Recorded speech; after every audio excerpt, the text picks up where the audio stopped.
قل لا أملك لنفسي نفعا ولا ضرا إلا ما شاء اللہ۔ آپ کہیے کہ میں اپنے نفس کے لیے کسی نفع اور ضرر کا مالک نہیں ہوں مگر جو اللہ چاہے۔ تو آج بھی سورۃ الاعراف کی آیت نمبر 188 کا بیان ہے۔ کل کا بیان یہاں پر ختم ہوا تھا کہ محبوب آپ کہیے کہ میں اپنے نفس کے لیے کسی نفع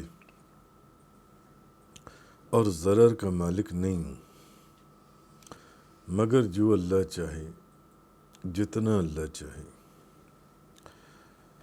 یہاں تک کل بیان ہوا تھا۔ اب اس آیہ کریمہ کا جو دوسرا حصہ ہے اگلا، جس کا بیان آج ہے، وَلَوْ كُنْتُ أَعْلَمُ الْغَيْبَ لَاسْتَكْثَرْتُ مِنَ الْخَيْرِ، اور اگر میں غیب کو جانتا تو میں خیر کثیر جمع کر لیتا۔ وَمَا مَسَّنِيَ السُّوءُ، اور مجھے کوئی تکلیف نہ پہنچتی۔ ان انا الا نذیر و بشیر لقوم یؤمنون، میں تو صرف ایمان والوں کو عذاب الہی سے ڈرانے والا اور اخروی ثواب کی بشارت دینے والا ہوں۔ اب جیسے کل اس کے پہلے حصے کے متعلق بڑی تفصیل سے ایک ڈسکشن ہوئی تھی کہ اس میں اس چیز کے کیا معنی ہے کہ میں کسی نفع اور ضرر کا مالک نہیں ہوں، میں تو اپنے لیے، جس کے اوپر بعض لوگ معاذ اللہ نبی پاک صلی اللہ علیہ وسلم کی ذات مبارکہ میں تنقیص کا پہلو نکالتی ہیں اور کہتے ہیں کہ جو اپنے نفع اور ضرر کے مالک نہیں، وہ کسی اور کو کیا نفع پہنچا سکتی ہیں، اور وہ ایک بڑی کمپلیٹ اس کے اوپر ڈسکشن ہوئی تھی۔ اسی طرح آگے فرمایا جا رہا ہے کہ اور اگر میں غیب کو جانتا، یعنی اگر میں از خود غیب کو جانتا، کیونکہ اب جب اس کی انٹرپریٹیشن آپ کے سامنے بیان ہوگی تو آپ کو معلوم ہو جائے گا کہ واقعی کہ اگر میں از خود اصل میں کہا جا رہا ہے، از خود سے میں غیب کو جانتا تو خیر کثیر جمع کر لیتا اور مجھے کوئی تکلیف نہ پہنچتی۔ میں تو صرف ایمان والوں کو ڈرانے والا اور بشارت دینے والا ہوں، اللہ کے عذاب سے ڈرانے والا اور آخرت کا جو ثواب ہے اس کی بشارت دینے والا ہوں جونسی میں۔ تو اب اس آیہ کریمہ سے بظاہر نبی کریم صلی اللہ علیہ وسلم کے علم غیب کی نفی ہوتی ہے۔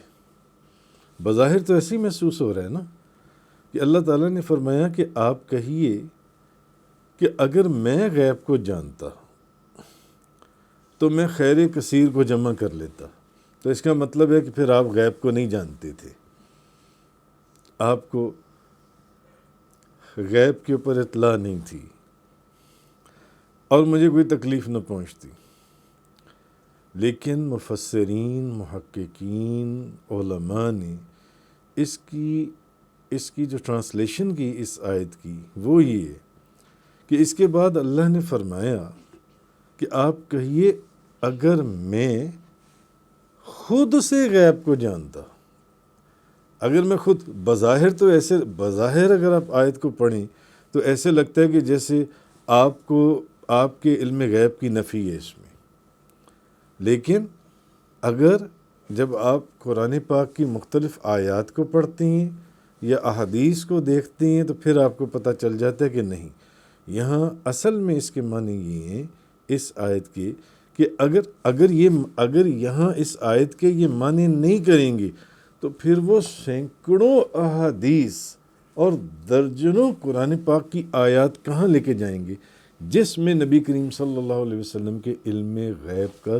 ذکر ہوا ہے، پھر آپ ان کو کہاں لے کے جائیں گے؟ تو اس لیے پھر آپ کو یہاں ان سینکڑوں احادیث کو، جن میں سے چند ایک احادیث ابھی میں آپ کے سامنے بیان کروں گا، یا ان چند آیات کو ان کی صحیح ٹرانسلیشن اور انٹرپریٹیشن کو سمجھنے کے لیے پھر یہاں آپ کو یہ ترجمہ کرنا پڑے گا، وَلَوْ كُنْتُ عَالَمُ الْغَيْبَ لَاسْتَكْثَرْتُ مِنَ الْخَيْرِ، اگر میں خود سے غیب کو جانتا، خود سے، علم غیب یہ میری ذاتی کوئی چیز ہوتی، یہ میری اپنی ذاتی کوئی ملکیت ہوتی، خود سے جانتا نہیں، تو اب اگر میں خود سے غیب کو جانتا تو میں خیر کثیر جمع کر لیتا۔ تو ہم تو یہ کہتے ہی نہیں ہیں کہ آپ خود سے غیب کو جانتے ہیں، ہم تو یہ کہتے ہیں کہ حضور کو علم غیب عطا فرمایا گیا ہے، اللہ نے آپ کو عطا فرمایا، اب اللہ جتنا مرضی عطا فرما دے آپ کو، جو ان سے اس سمندر کی وسعتوں کی ہماری عقل احاطہ ہی نہیں کر سکتی۔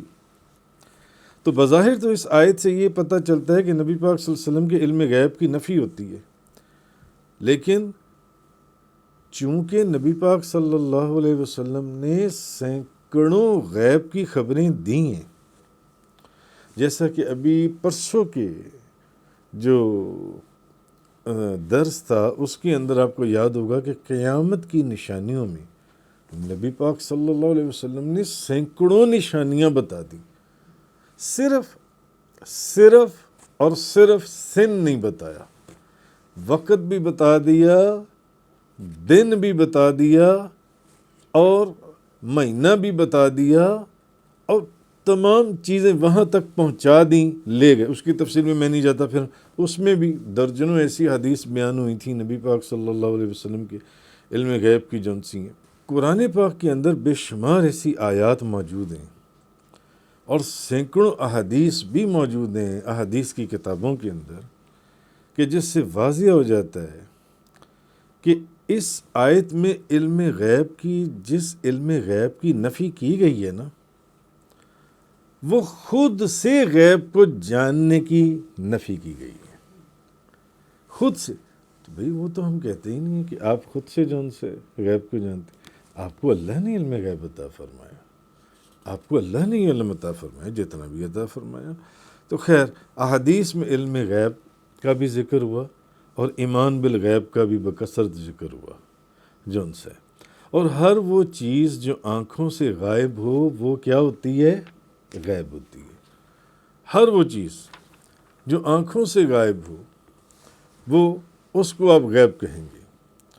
تو ہر وہ چیز جو آپ سے غائب ہے وہ غیب ہے۔ کتابوں کے اندر اس کی جو تفسیر کی گئی ہے، اور امام ابو اسحاق نے یؤمنون بالغیب کی تفسیر میں کہا کہ وہ ہر اس چیز پر ایمان لاتے ہیں جو ان سے غائب ہے۔ نبی پاک صلی اللہ علیہ وسلم نے اس کی خبر دی ہو، جیسے مرنے کے بعد اٹھنا ہے، کیا آپ نے وہ وقت دیکھا ہے؟ جنت کو دیکھا ہے، دوزخ کو دیکھا ہے، اور جو چیز ان سے غائب ہے اس کی نبی کریم صلی اللہ علیہ وسلم نے خبر دی، وہ غائب ہے۔ یا ہر وہ چیز جو آنکھوں سے غائب ہو وہ بھی غائب ہے، جو ان سی ہے۔ تو خیر، ویسے تو قرآن مجید کی بے شمار آیات ہیں، میں فی الحال ایک آیت آپ کے سامنے بیان کرتا ہوں۔ عالم الغیب فلا یظہر علی غیبہ احدا الا من ارتضی من رسول، اللہ عالم الغیب ہے، سو وہ اپنا غیب کسی پر ظاہر نہیں فرماتا، ماں سوائے ان کے جن سے وہ راضی ہو، اور وہ اس کے کون؟ سب رسول، سب رسول۔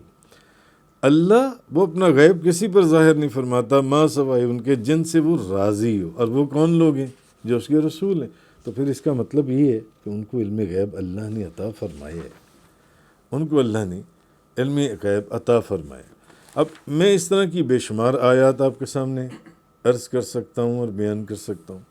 یہ ایک آیت سورۃ الجن کی آپ کو سمجھانے کے لیے دو آیات میں نے بیان کی ہیں۔ اچھا، اب احادیث کی طرف آ جائیں۔ حضرت حذیفہ بیان کرتے ہیں، اب یہ بخاری شریف کی حدیث مبارکہ ہے، حضرت حذیفہ بیان کرتے ہیں کہ نبی کریم صلی اللہ علیہ وسلم آپ ہمارے اندر تشریف فرما تھے حضور، اور قیامت تک جو جو چیزیں پیش آنے والی تھیں آپ نے ان میں سے کوئی چیز نہیں چھوڑی اور ہمیں سب کچھ بتا دیا۔ بخاری شریف کی حدیث ہے، مسلم شریف کی حدیث ہے، سنن ابو داؤد شریف کی حدیث ہے، مسند امام احمد کی حدیث ہے۔ آپ فرماتے ہیں کہ نبی پاک صلی اللہ علیہ وسلم ہمارے اندر بیٹھے ہوئے تھے اور قیامت تک آنے والے تمام واقعات حضور نے ہمیں بتا دیے، تمام واقعات۔ بلکہ ایک حدیث میں تو یہاں تک کہ امام ترمذی نے کہا، اور اس میں حضرت حذیفہ، ابو مریم زید بن اخطب اور حضرت مغیرہ بن شعبہ، اور کہ نبی کریم صلی اللہ علیہ وسلم نے ان کو قیامت تک ہونے والی تمام چیزیں بتا دیں۔ اور حضرت ابو ذر فرماتے ہیں کہ نبی پاک صلی اللہ علیہ وسلم نے ہمیں اس حال میں چھوڑا کہ فضا میں جو بھی اپنے پروں سے اڑنے والا پرندہ تھا آپ نے ہمیں اس کے متعلق بھی ذکر کر دیا۔ یعنی قیامت تک حضور نے کوئی چیز چھوڑی نہیں جو حضور نے نہ بتائی ہو۔ تو قرآن کریم کی جو آیات ہیں تو کہنے کا مقصد یہ ہے کہ یہاں یہ جو ہے قُل لَا أَمْلِكُ لِنَفْسِي وَلَوْ كُنْتُ أَعْلَمُ الْغَيْبَ لَاسْتَكْثَرْتُ مِنَ الْخَيْرِ، کہ اور اگر میں از خود غیب کو جانتا تو میں خیر کثیر جمع کر لیتا۔ یعنی اس کا مطلب ہے کہ آپ خود سے نہیں، اللہ نے آپ کو غیب کا علم عطا فرمایا تھا۔ اسی طرح ایک اور حدیث ہے بخاری شریف کی، مسلم شریف کی، سنن ابو داؤد شریف کی، حضرت ام حرام رضی اللہ تعالی عنہا بیان کرتی ہیں، ایک دن نبی پاک صلی اللہ علیہ وسلم ان کے گھر آئے۔ کیا ان کی قسمت ہوگی اس صحابیہ کی کہ نبی پاک صلی اللہ علیہ وسلم ان کے گھر آ گئے اور انہوں نے نبی پاک صلی اللہ علیہ وسلم کو کھانا کھلایا اور آپ کا سر اقدس سہلایا۔ نبی پاک صلی اللہ علیہ وسلم سو گئے، آرام ملا، سو گئے، کھانا کھایا، سر سہلایا، حضور سو گئے۔ اچانک ہنستے ہوئے بیدار ہوئے، اٹھے۔ میں نے عرض کیا یا رسول اللہ آپ کو کس چیز نے ہنسایا؟ آپ کیوں ہنس رہی ہیں؟ آپ نے فرمایا مجھے میری امت کے کچھ لوگ دکھائے گئے جو سمندر کے راستے جہاد کریں گے۔ حضرت ام حرام نے کہا یا رسول اللہ سے دعا کیجئے کہ اللہ مجھے بھی ان میں سے کر دے۔ حضور نے کہا مجھے ایسے لوگ دکھائے گئے اپنی امت میں سے جو سمندر کے راستے جہاد کریں گے۔ اس صحابیہ نے اس نے کیا کہا؟ اس نے کہا آپ دعا کریں کہ اللہ مجھے بھی ان میں سے کر دے۔ اچھا آپ نے نا ان کے لیے دعا کی، اچھا ٹھیک ہے یا اللہ اس کو بھی انہی لوگوں میں سے کر دے جو جہاد کریں گے سمندر کے راستے، اس میں سے کر دے۔ اچھا اتنا کہا حضور پھر سو گئے۔ تھوڑی دیر کے بعد آپ پھر ایک دم بیدار ہوئے، اٹھے اور ہنس رہے تھے، مسکرا رہے تھے۔ تو میں نے پھر عرض کیا یا رسول اللہ اب آپ کس بات پر ہنس رہے ہیں؟ فرمایا مجھے میری امت کے کچھ لوگ دکھائے گئے جو اللہ کے راستے میں جہاد کریں گے۔ اور بخاری کی ایک روایت میں ہے کہ میری امت کا جو لشکر، جو پہلا لشکر کیسر کے شہر میں جہاد کرے گا، وہ لشکر بخشا ہوا ہے، بخشا ہوا۔ حضور نے فرمایا، میں نے کہا یا رسول اللہ، میں نے پھر کہا یا رسول اللہ میرے لیے دعا کریں کہ اللہ مجھے ان میں سے کر دے۔ آپ نے فرمایا کہ تم پہلے لشکر میں سے ہو، تم نے پہلے دعا کروا تو لی ہے کہ وہ جو سمندر کے راستے جہاد کرے گا مجھے اس میں سے تم اس میں سے ہو۔ تو اب وہ فرماتی ہیں کہ حضرت معاویہ کے زمانے میں نبی پاک صلی اللہ علیہ وسلم پردہ فرما گئے، سمندر کے راستے جہاد ہوا اور اس جہاد میں میں بھی تھی۔ وہ جو حضور نے دعا فرمائی تھی اور ان کو بشارت دی تھی، اور وہ اپنی سواری سے گر گئیں، اور جب ان کو سمندر سے نکالا گیا تو وہ جاں بحق یعنی شہید ہو چکی تھی۔ اور نبی پاک صلی اللہ علیہ وسلم نے کتنے سال پہلے فرما دیا تھا. اب یہ بھی بخاری مسلم کی حدیث ہے، جن سی متفقن علیہ حدیث ہے یہ. اسی طرح حضرت سفینہ بیان کرتی ہیں، حضرت دلائل النبوت کے اندر ہے کہ نبی پاک صلی اللہ علیہ وسلم نے فرمایا خلافت 30 سال رہے گی. کتنے؟ 30 سال خلافت رہے گی، 30 سال. پھر اللہ جس کو چاہے گا ملک دے دے گا. اور یہ سنن ابو داؤد شریف اور مسند احمد دلائل النبوت کی حدیث ہے. حضور نے فرمایا خلافت کتنے سال رہے گی؟ 30 سال. اچھا، اب اگر آپ کیلکولیٹ کریں، یہ تو حضور نے تو اپنی زندگی ظاہری زندگی مبارک میں فرما دیا تھا. نبی پاک صلی اللہ علیہ وسلم کے بعد حضرت ابو بکر صدیق کی خلافت 2 سال اور 4 مہینے رہی، اور حضرت عمر فاروق کی خلافت 10 سال اور 6 ماہ اور 4 دن رہی، اور حضرت عثمان کی خلافت 12 دن کم 12 سال رہی، اور حضرت علی کی خلافت 2 یا 3 ماہ کم 5 سال رہی. آپ اس کو کیلکولیٹ کریں، پورے 30 سال بنتی ہیں. حضور نے اپنی زندگی میں فرما دیا تھا.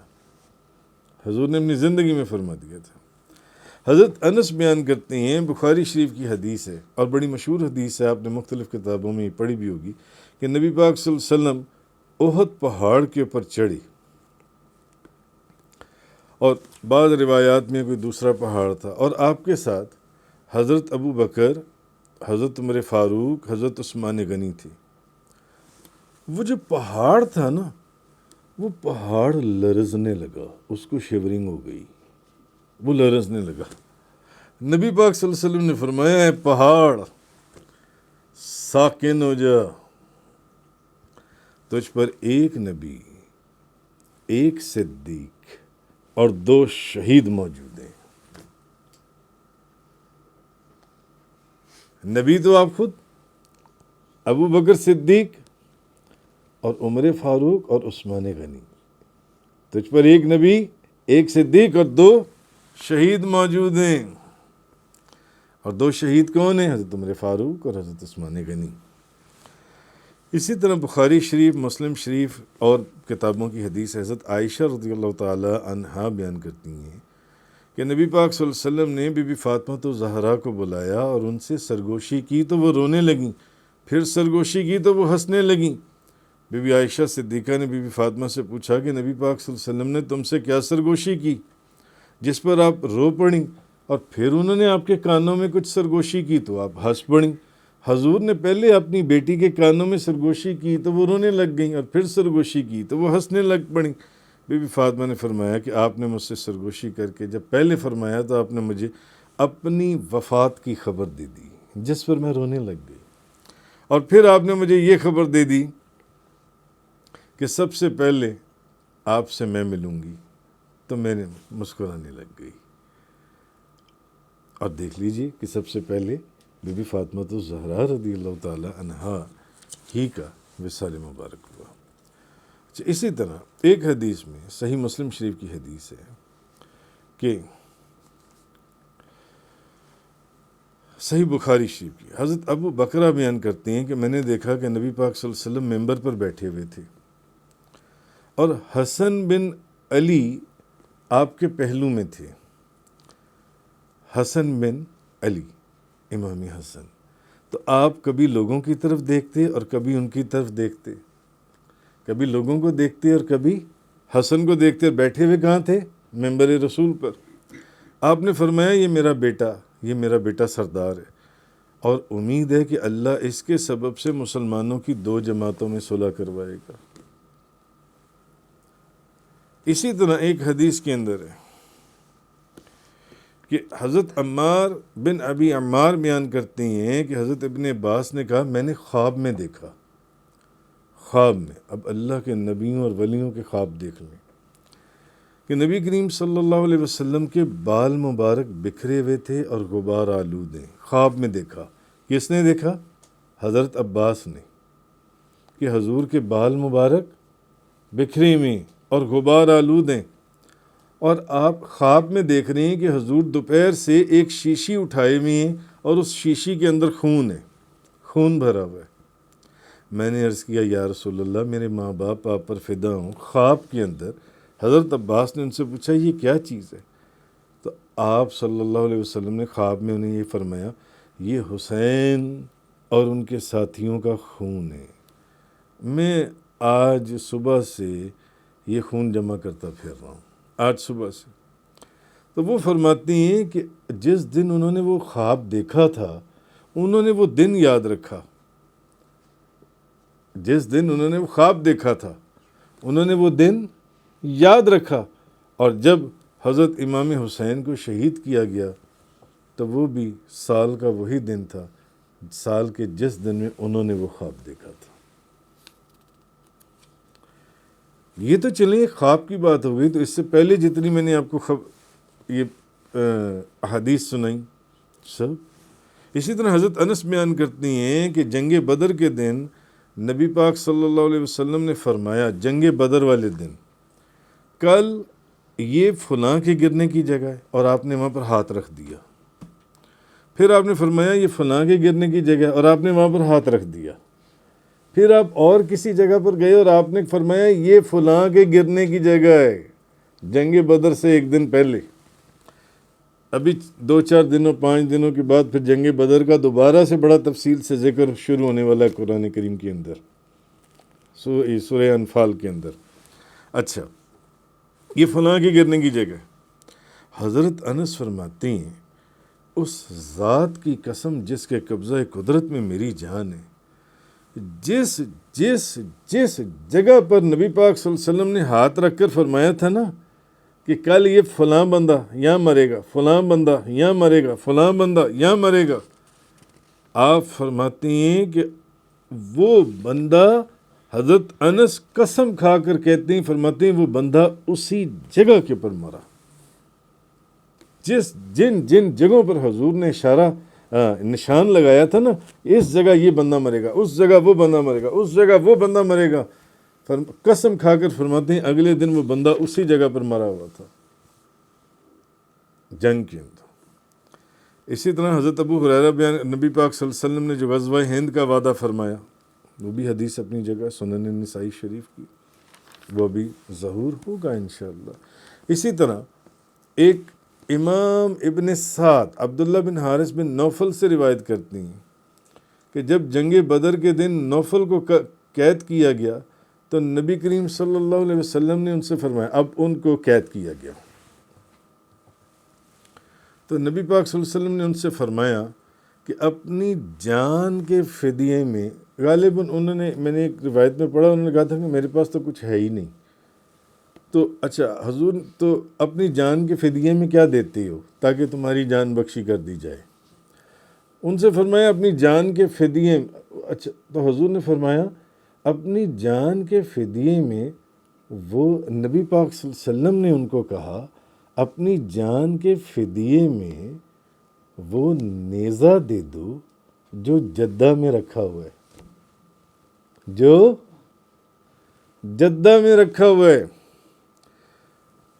وہ فرماتی ہیں اللہ کی قسم، اللہ کے بعد میرے علاوہ کسی کو یہ علم ہی نہیں تھا کہ جدہ کے اندر واقعی میں نے ایک نیزہ رکھا ہوا ہے۔ پتہ نہیں کتنا قیمتی نیزہ ہوگا، جیسا بھی ہوگا، میرے سوا یہ بات کوئی بھی نہیں جانتا تھا سوائے خدا کی۔ نبی پاک صلی اللہ علیہ وسلم نے مجھے فرمایا وہ جو وہاں پر نیزہ رکھا ہوا ہے وہ لے آؤ جن سے۔ امام بخاری اور امام مسلم نے حضرت ابو سعید خدری سے روایت کی ہے، امام مسلم نے ام سلمہ سے روایت کی ہے کہ اللہ کے رسول نے حضرت عمار بن یاسر کو فرمایا کہ تمہیں باغی گروہ قتل کرے گا، تمہیں باغی گروہ قتل کرے گا۔ اچھا، امام بہقی اور ابو نعیم نے حضرت عمار کی کنیز سے یہ سنا کہ ایک دفعہ حضرت عمار شدید بیہوش ہو گئے اور آپ پر غشی طاری ہو گئی۔ کچھ دیر کے بعد افاقہ محسوس ہوا تو دیکھا ان کے گرد کھڑے ہوئے لوگ رو رہے ہیں، ان کے گرد کھڑے ہوئے لوگ رو رہے ہیں۔ تو آپ نے انہیں فرمایا کہ تم کیا سمجھتے ہو کہ میرے مرنے کا وقت آ گیا ہے؟ تمہیں اندیشہ ہوا کہ میں اپنے بستر پر مروں گا؟ آپ فرمانے میں لگے کہ مجھے میرے حبیب اللہ کے رسول نے بتایا تھا کہ مجھے ایک باغی گروہ قتل کرے گا، مجھے ایک باغی گروہ قتل کرے گا، اور مرتے وقت میرے منہ میں دودھ ہوگا، بکری کا دودھ ہوگا میرے منہ میں۔ اور جنگ صفین کے اندر جب آپ زخمی ہوئے تو آپ کو دودھ پیش کیا گیا۔ جب آپ نے دودھ دیکھا نا تو اب آپ بجائے رونے کے آپ ہنسے، آپ ہنسے۔ آپ سے لوگوں نے پوچھا کہ آپ ہنس کیوں رہے ہیں؟ فرمایا مجھے میرے حبیب اللہ کے رسول نے فرمایا تھا کہ آخری جو گھونٹ تم پیو گے نا وہ دودھ ہوگا، دودھ، اور پھر وہ وہیں شہید ہو گئے۔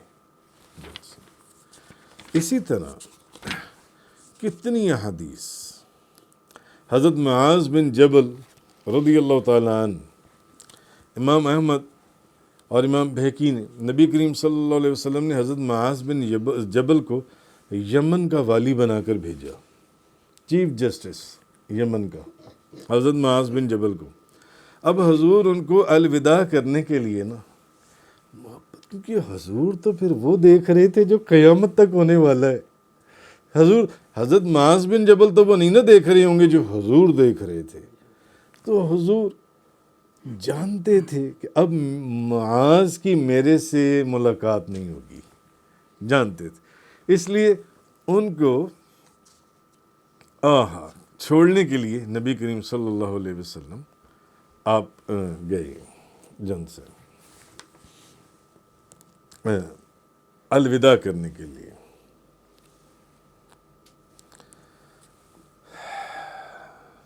تو آپ حضور نے ان کو وصیتیں فرما رہے تھے، وصیتیں، اچھا معاذ یعنی ایسے کر لینا، اچھا ایسے کر لینا، ایسے کر لینا۔ اچھا اب جب ساری وصیتیں حضور کر، انہوں نے کہا یا رسول اللہ ٹھیک ہے، ایسے بھی ہو جائے، جیسے آپ فرما رہے ہیں ایسے کر دوں گا۔ اب جب وہ جانے لگے نا الوداع کرنے کے لیے تو حضور نے فرمایا اے معاذ ایک بات اور بتاؤں؟ فرمایا معاذ اب آج کے بعد تیری اور میری ملاقات نہیں ہوگی، اب تیری اور میری ملاقات نہیں ہوگی۔ حضرت معاذ نے جب سنا فرمایا اب جب تم آؤ گے نا مدینہ منورہ میں تو تم میرے پاس نہیں آؤ گے، اب تم میری مسجد اور میرے مزار پر آؤ گے۔ اب تم میری مسجد اور میرے مزار پر آؤ گے۔ حضرت معاذ نے جب یہ سنا تو آپ سوچیں کہ حضرت معاذ کے دل پر اس وقت کیا گزری ہوگی۔ زارو کتار رونا شروع کر دیا۔ یہاں مجھے پھر وہ شعر یاد آ گیا، جنہاں دے دل بر جانی وچھڑن کون روے مڑ تھوڑا، جنہاں دے دل بر جانی وچھڑن کون روے مڑ تھوڑا، سب روگاں دا روگ محمد جس دا نام وچھوڑا، قسم خدا دی پناہ خدا دی اوکھے زخم جدائیاں، پچھلے لوگ جدائیاں کولوں دیندے گئے دہائیاں۔ تو جب حضور نے فرمایا نا ساری وصیتیں کرنی، فرمایا معاذ اب ایک بات اور بتاؤں، اب تیری اور میری ملاقات نہیں ہوگی، اب جب تو آئے گا تو مدینہ منورہ میں میری مسجد کے قریب سے اور میرے مزار پر تیرا گزر ہوگا، میرے مزار کے اوپر۔ نبی کریم صلی اللہ علیہ وسلم نے یہ جو خبریں دی تھی، حضرت اکرمہ بن ابی جہل ابن اساکر حضرت انس بن مالک سے روایت کرتی ہیں کہ حضرت حالت کفر میں اسلام قبول کرنے سے پہلے ابو جہل کے بیٹے اکرمہ نے ایک انصاری کو شہید کر دیا، حضور کے ایک صحابی کو شہید کر دیا۔ کس نے؟ ابو جہل کے بیٹے اکرمہ نے۔ اب صحابہ کرام نے یہ خبر حضور کو سنائی، تو حضور کے ایک صحابی کو شہید کر دیا گیا۔ صحابہ کرام نے بتایا ابو جہل کے بیٹے اکرمہ نے، ابھی وہ صحابی نہیں ہوئے تھے، ابھی وہ کافر تھے، انہوں نے شہید کر دیا۔ تو حضور کو سن کر بجائے اس کے کہ غصہ چڑھتا، غم ہوتا، صدمہ ہوتا، حضور یہ سن کر ہنس پڑے۔ انصار کو بڑی حیرت ہوئی، ایک دہشت محسوس ہوئی، یا رسول اللہ، حضور کی ایک قوم کے آدمی نے ہمارے ایک آدمی کو قتل کر دیا اور حضور ہنس رہے ہیں۔ آپ نے فرمایا کہ میں اس چیز کے لیے نہیں ہنسا، میرے ہنسنے کی وجہ کچھ اور ہے کہ اس شخص نے اس کو قتل کیا ہے جس کا درجہ جنت میں اسی شہید کے برابر ہوگا، یعنی یہ تو دونوں جنت میں آمنے سامنے بیٹھے ہوئے ہوں گے۔ آہا، تو یہ جب بات، کیونکہ انصار کو تو یہ بات نہیں نہ پتا تھی کہ یہ اکرمہ وہی ہے جو حضور کی اب وہ وقت آنے والا ہے سب سے پیارے غلاموں میں سے ہوگا، حضور کا سب سے بڑا خدمت گزار ہوگا، حضور کے اوپر سے جان نچھاور کرنے والا ہوگا۔ جب انہوں نے کہا کہ اس نے آپ کے ایک صحابی کو قتل کر دیا، حضور نے فرمایا میں دونوں کو جنت میں آمنے سامنے بیٹھا ہوا دیکھ رہا ہوں، دونوں کو۔ اسی طرح حضرت عثمان بن طلحہ رضی اللہ تعالیٰ عنہ، عثمان بن طلحہ کہتے ہیں کہ ہجرت سے پہلے ایک روز مکہ مکرمہ میں میری نبی پاک صلی اللہ علیہ وسلم سے ملاقات ہو گئی، عثمان بن طلحہ۔ تو حضور نے مجھے اسلام قبول کرنے کی دعوت دی، حضور نے کہا اسلام قبول کر لو۔ میں نے کہا بڑی حیرت کی بات ہے کہ آپ اے محمد مجھے کہتے ہو کہ اسلام قبول کر لوں اور میں آپ کا تابع دار بن جاؤں، حالانکہ آپ نے اپنی قوم کے دین کی مخالفت کی ہے، آپ ایک نیا دین لے کر آ گئی ہیں، میں کسی طور پر بھی آپ کا دین قبول نہیں کروں گا جو آپ مجھے کہہ رہے ہو کہ اسلام قبول کر لوں۔ عثمان کہتے ہیں کہ زمانہ جاہلیت میں پیر والے دن اور جمعرات والے دن، سوموار اور جمعرات کو کعبہ شریف کا دروازہ کھولا کرتے تھے ہم لوگ۔ یہ 2 دن ہفتے میں کعبے کا دروازہ کھولا کرتے تھے، تو نبی کریم صلی اللہ علیہ وسلم تشریف لائے اور انہوں نے، حضور نے چاہا کہ وہ بھی کعبے کے اندر داخل ہو جائیں، کعبے کے اندر داخل ہو جائیں، تو مجھے بڑا غصہ آیا اور میں نے نبی کریم صلی اللہ علیہ وسلم کو، میں نے آپ کو بڑی سخت باتیں کر دیں اور میں نے بہت زیادہ آپ کی بارگاہ میں گستاخی کر دی۔ تو نبی پاک صلی اللہ علیہ وسلم کے حلم کے سمندر میں کوئی لہر نہ اٹھی، حضور بڑے صبر اور بردباری کے ساتھ میں نے جو گستاخی اور بے ادبی کی تھی اس کو سنتے رہے۔ تو حضور نے مجھے فرمایا اے عثمان بن طلحہ، فرمایا عثمان ان قریب تو دیکھے گا یہ جو کعبے کی چابی ہے یہ میرے ہاتھ میں ہوگی، اور اس وقت میں جس کو چاہوں گا کعبے کی چابی عطا کر دوں گا، ہمیشہ کے لیے، ہمیشہ کے لیے۔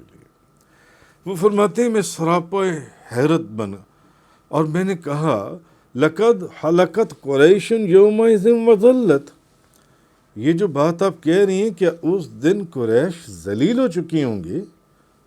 کیا ان کی ناک خاک میں مل چکی ہوگی؟ ان کے جاہ و جلال کا آفتاب غرور ہو چکا ہوگا؟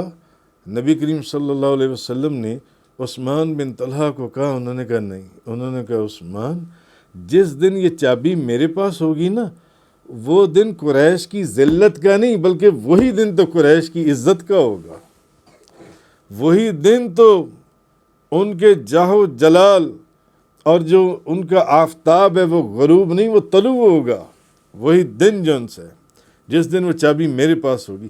اصل عزت قریش کو اس دن حاصل ہوگی۔ اچھا، عثمان بن طلحہ کہتے ہیں کہ اتنی بات ہوئی، حضور کعبے کے اندر چلے گئے، مگر حضور کی یہ باتیں جو ہیں نا یہ میرے دل کے اندر پیوست ہو گئیں، اور میرا دل یہ کہتا تھا کہ ہو نہ ہو یہ یعنی محمد صلی اللہ علیہ وسلم یہ جو بات کہہ رہی ہیں نا یہ ہو جانا ہے، کہ میرے دل کے اندر سے آواز آئے. کہا تو کہہ تو دیا، میں نے بے ادبی بھی کی، میں نے گستاخی بھی کی، اور میں نے یہ بھی کہہ دیا کہ اس دن کیا قریش ذلیل ہو جائیں گے جس دن چابی آپ کے ہاتھ میں ہوگی؟ حضور نے کہا نہیں، وہی تو دن ہوگا جس دن قریش کو عزت ملے گی، وہی تو دن ہوگا ان کی کامیابی کا. تو مگر حضور کی یہ بات میرے دل میں اتر گئی، اور میرے دل سے ایک آواز آئی، یہ ہو نہ ہو یہ کعبے کی چابی گئی محمد صلی اللہ علیہ وسلم کے پاس جنسی. تو پھر جب ایک وہ دن آیا جب مدینہ طیبہ سے نبی کریم صلی اللہ علیہ وسلم کی معیت میں صحابہ کرام اور مکہ فتح ہوا، تو حضور نے مجھے یاد فرمایا عثمان بن طلحہ کو لے آؤ. اب جب میں آ گیا فرمایا چابی لے آؤ. مکہ فتح ہو چکا تھا، اور کس شان اور شوکت سے. فرماتے میں گھر گیا، جلدی سے کہا چابی لے آیا، اور بڑے ادب اور احترام سے میں نے حضور کو وہ چابی دے دی. اچھا، چابی نبی کریم صلی اللہ علیہ وسلم نے لے لی، چابی مجھ سے لے لی، اور پھر تھوڑی دیر کے بعد حضور نے وہ چابی مجھے عطا فرما دی. فرمایا عثمان یہ چابی تم لے لو. فرمایا یہ چابی لے لو، اور میں تمہیں یہ چابی ہمیشہ ہمیشہ کے لیے دے رہا ہوں، کعبے کی چابی. کوئی شخص تم سے یہ چابی نہیں لے گا، اور جو لے گا وہ ظالم ہوگا. حضرت عثمان بن طلحہ فرماتے ہیں میں وہ چابی لے کر واپس لوٹا. حضور نے کیا کہا تھا؟ تو اب جب میں چابی لے کر واپس جا رہا تھا نا، حضور نے مجھے چابی کعبے کی واپس دے دی. پہلے بھی تمہارے پاس تھی، آج بھی میں نے تجھے بخش دی، تیرے خاندان کو دے دی. اب جب میں چابی لے کے جا رہا تھا نا، تو مجھے پیچھے سے حضور نے آواز دی، عثمان. آہا، تو میں لوٹا، میں نے پیچھے دیکھا تو نبی پاک صلی اللہ علیہ وسلم، آپ نے مجھے فرمایا عثمان، حضور نے فرمایا عثمان مجھے یہ بتاؤ، وہ وقت یاد ہے جو بات میں نے تمہیں کہی تھی، آج وہ بات پوری ہو گئی. حضرت عثمان فرماتے ہیں یہ جملہ نبی کریم صلی اللہ علیہ وسلم کے وجود مبارک سے، یعنی زبان مبارک سے نکلنا تھا کہ ایک روز یہ چابی میرے پاس ہوگی، اور جس کو میں چاہوں گا یہ چابی دوں گا. وہ دن قریش کی ذلت کا نہیں، وہ دن قریش کی عزت کا ہوگا جب یہ چابی میرے ہاتھ میں آئے گی.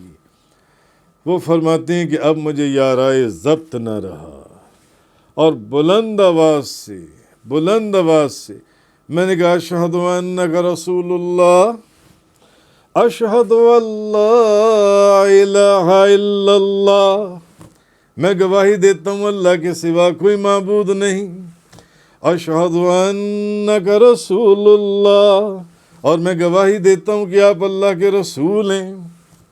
اور وہ کلمہ پڑھ کر مسلمان ہو گئے، لا الہ الا اللہ محمد الرسول اللہ. فرماتے میں کلمہ پڑھ کے مسلمان ہو گیا، جو حضور نے فرمایا تھا وہ ویسے ہی ہوا. تو یہ تو میں نے چند مثالیں آپ کے سامنے، حدیثیں، یہ جو درجن 2 درجن حدیثیں میں نے بیان کی، چند مثالیں سینکڑوں احادیث ہیں نبی کریم صلی اللہ علیہ وسلم کی، جو حضور کے علم غیب سے متعلق تمام احادیث کا، اور ان کو جو حضور نے ارشاد فرمایا، ہاں اس کا احاطہ ہی نہیں کیا جا سکتا. کہ نبی کریم صلی اللہ علیہ وسلم کو اللہ تعالیٰ نے جو علم غیب عطا فرمایا تھا، وہ علم کا ایسا عظیم سمندر ہے جس کا تصور بھی ہم لوگ نہیں کر سکتے. نبی کریم صلی اللہ علیہ وسلم کو اللہ تعالیٰ نے جو علم غیب عطا فرمایا تھا، اللہ نے، بات پھر وہیں آ گئی نا کہ اللہ نے جو علم غیب عطا فرمایا، تو یہ تو ہم کہتے ہی نہیں کہ علم غیب حضور کا کوئی ذاتی علم ہے. ذاتی علم کا تو مسئلہ ہی نہیں ہے بھئی. ذاتی علم کہاں سے؟ وہ تو اللہ نے آپ کو عطا فرمایا. جیسے میں نے پرسوں قیامت والے لیکچر کے اندر حضور غوث اعظم شیخ عبد القادر جیلانی کا واقعہ سنایا تھا کہ حضور غوث اعظم نے کیا کیا چیز اس کو بتا دی قرآن کی تفسیر کے کانٹیکسٹ کے اندر، قیامت کے اس پرسپیکٹو کے اندر کیا کیا چیز حضور نے، غوث اعظم نے بیان کہ کہاں اولاد ہوگی، کیسے وہ حفظ کرے گی، کہاں مرو گے، کتنے سال ہوں گے، اور اس کو جو حفظ کروائے گا وہ کون ہوگا؟ وہ عجمی ہوگا، وہ نابینا ہوگا، وہ حافظ ہوگا، وہ 7 سال کی عمر میں کرے گا، وہ 7 مہینے میں کروائے گا، ایک ایک چیز وہ قلائد الجواہر اور بہجت الاسرار کے اندر۔ تو نبی کریم صلی اللہ علیہ وسلم کو اللہ تعالیٰ نے جو علم غیب عطا فرمایا تھا، وہ علم کا ایسا سمندر ہے جس کا تصور بھی ہم لوگ نہیں کر سکتے۔ کس چیز کی بحث ہے کہ نبی کریم صلی اللہ علیہ وسلم کو علم غیب ان کے پاس نہیں تھا؟ میں سمجھتا ہوں کہ یہ عقل سے پیدل لوگ ہیں جو کہتے ہیں کہ جی اس بات کے اوپر بحث، جب اللہ نے عطا فرما دیا تو پھر اس میں بحث تو ختم ہی ہو گئی۔ اللہ جس کو جو مرضی چیز عطا فرما دے۔ میرے حضور قبلہ کعبہ آپ فرمایا کرتے تھے، کملی والے نو وچ قرآن مولا دتے ہیں القاب عظیم سونے، کملی والے نو وچ قرآن مولا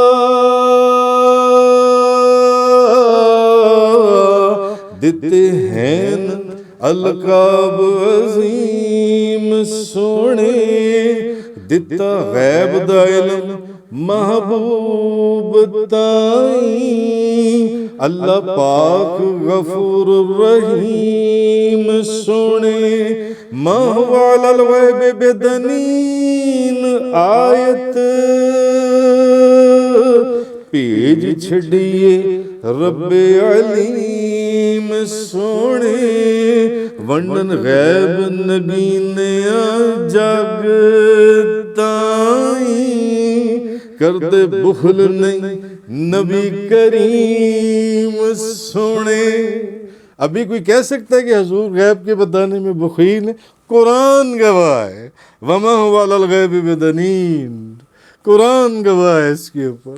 تو کہنے کا مقصد ہے کہ ان آیات، جو چند آیات، میں نے ساری آیات بیان ہی نہیں کی، اور یہ جو چند احادیث میں نے آپ کے ساتھ، سینکڑوں احادیث ہیں، سینکڑوں احادیث جو حضور کے علم غیب کا اظہار اور بیان کر رہی ہیں، تو پھر ہمیں کہنا پڑے گا جو علماء حق، مفسرین حق، جنہوں نے حق ادا کی ہے اس کی تفسیر کا، کہ انہوں نے ترجمہ اس کا پھر یہی بنتا ہے کہ وَلَوْ كُنْتُ عَالِمُ الْغَيْبَ لَاسْتَكْثَرْتُ مِنَ الْخَيْرِ، اور اگر میں از خود غیب کو جانتا تو میں از خود خیر کثیر یعنی اس چیز کا آپ نے اظہار فرما دیا کہ یہ علم مجھے اللہ نے عطا فرمایا، وَمَا مَسَّنِيَ السُّوءُ إِنْ أَنَا إِلَّا نَذِيرٌ وَبَشِيرٌ لِقَوْمٍ يُؤْمِنُونَ۔